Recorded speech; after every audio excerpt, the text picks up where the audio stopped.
Your conservative alpha male podcast, sir. Why she smelled it? Yo.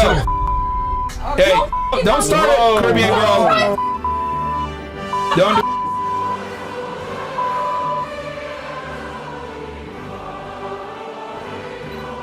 Most of you know Myron Gaines, host of the Fresh and Fit podcast, where they hand select a certain type of woman and then pretend all women are trashy like their podcast guests. What kind of women do they handpick? Your mother is a Speak for yourself. Listen, you stupid. Don't call me a bitch. Simple as that. That's We not don't need you. Get the fuck out of here. You need to hit the gym. The cops and she started pulling my hair and I just swung on that hoe. Like, what's up? And then Melissa came out of nowhere and swung her too. So, you know, Myron came out of nowhere and had me pinned up in the corner. I was trying to like get the out and her up. This gives great comfort to their frustrated male audience, who needs something to blame for their lack of success with women.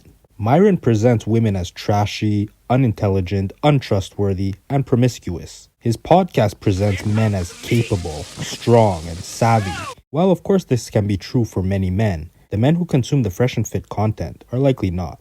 It is quite apparent that Myron Gaines is not a beacon of male excellence. He is not charming, and he appears to be short-tempered and emotional. I don't know what I'm gonna do. I'm gonna leave. I got 20 real estate properties, so I can tell you, my net worth is over $6 million. I get money residually. Again, you idiots. So how does he fool hopeless men into believing he is a chick magnet? Like many in the manosphere space, Myron Gaines has money. And I've seen enough old thriller movies to know there are women who will flock to any man with money, regardless of how terrible their character is. Huh? Should I blame you, Linda? Huh? Myron's girlfriend Angelica is a perfect example of this phenomena.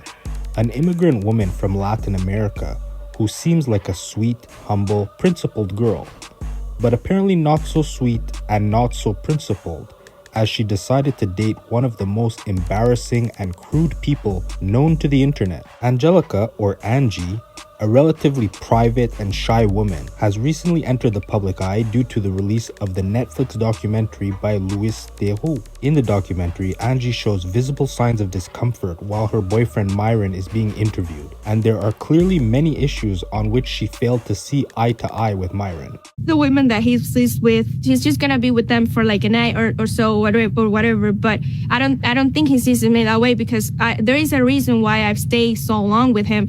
I don't want to mix things up between you, right? But yeah. But we were talking about in the future that maybe there's a world where you would have more than one wife, right? She understands that. She knows that could potentially come down in the future. What do you say about that?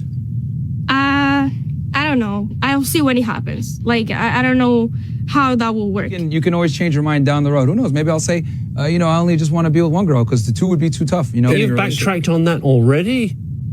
Myron, however, being the ultimate alpha male that he is, lays down the law. So I need if you could clean up the room too. Yeah. I need some help, with that.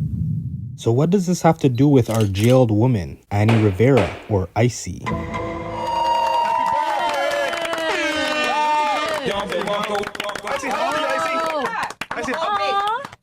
Icy, how old are you? Tell the camera. A woman never says her age. A lady never says her age.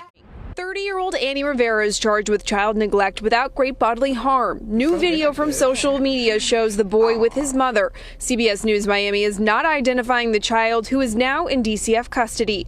Rivera spoke with tears in her eyes during a bond court hearing Friday. Ma'am, do you know where your child is now? Is it DCF care? He's with DCF. Okay. I saw him in the court camera yesterday. Good Samaritan Arnett Johnson told us he saw the child all alone at Northwest 7th Avenue and 17th Street and called police. Somebody gotta love that kid, you know what I'm saying? He just standing there looking, and I happened to walk by and do the right thing and call the police. This was truly a case that puzzled police. A little boy found walking the streets all by himself, no family in sight. But Miami police found the boy's mother, and she's in jail tonight. A child neglect charge after police say her 6-year-old son was found wandering the streets overnight.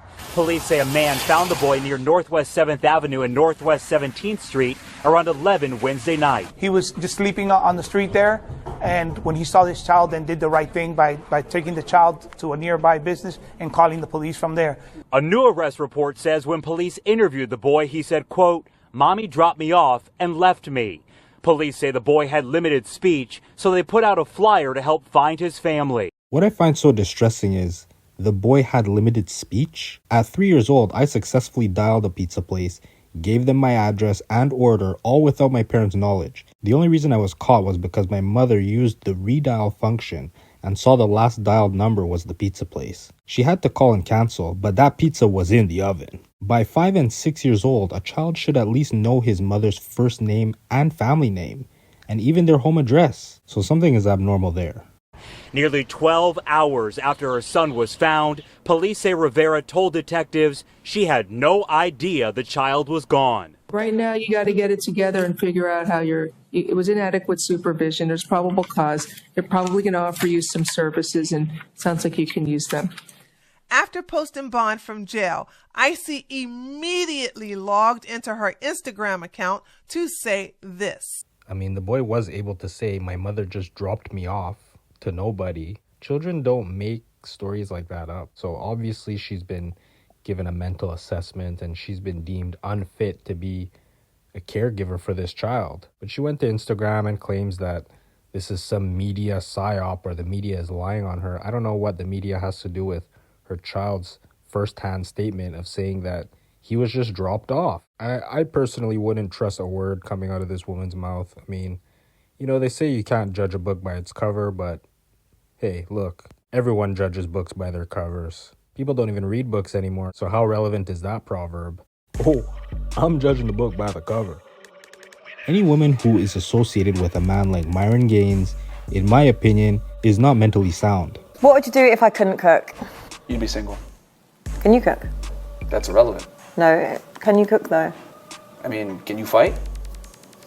Let's ask pointless questions. How is it a pointless question? I'm trying to get to know you. Because that's your job. What's my job? To make sandwiches. Myron openly demonstrates his disdain for women and is extremely aggressive and insulting towards single mothers and women who participate in adult entertainment. I was a dancer in Miami for 6 years. But I was 7 years, but like 2 of the years I was pregnant, so like a year and a half I was off. I was back to dancing after I had my child.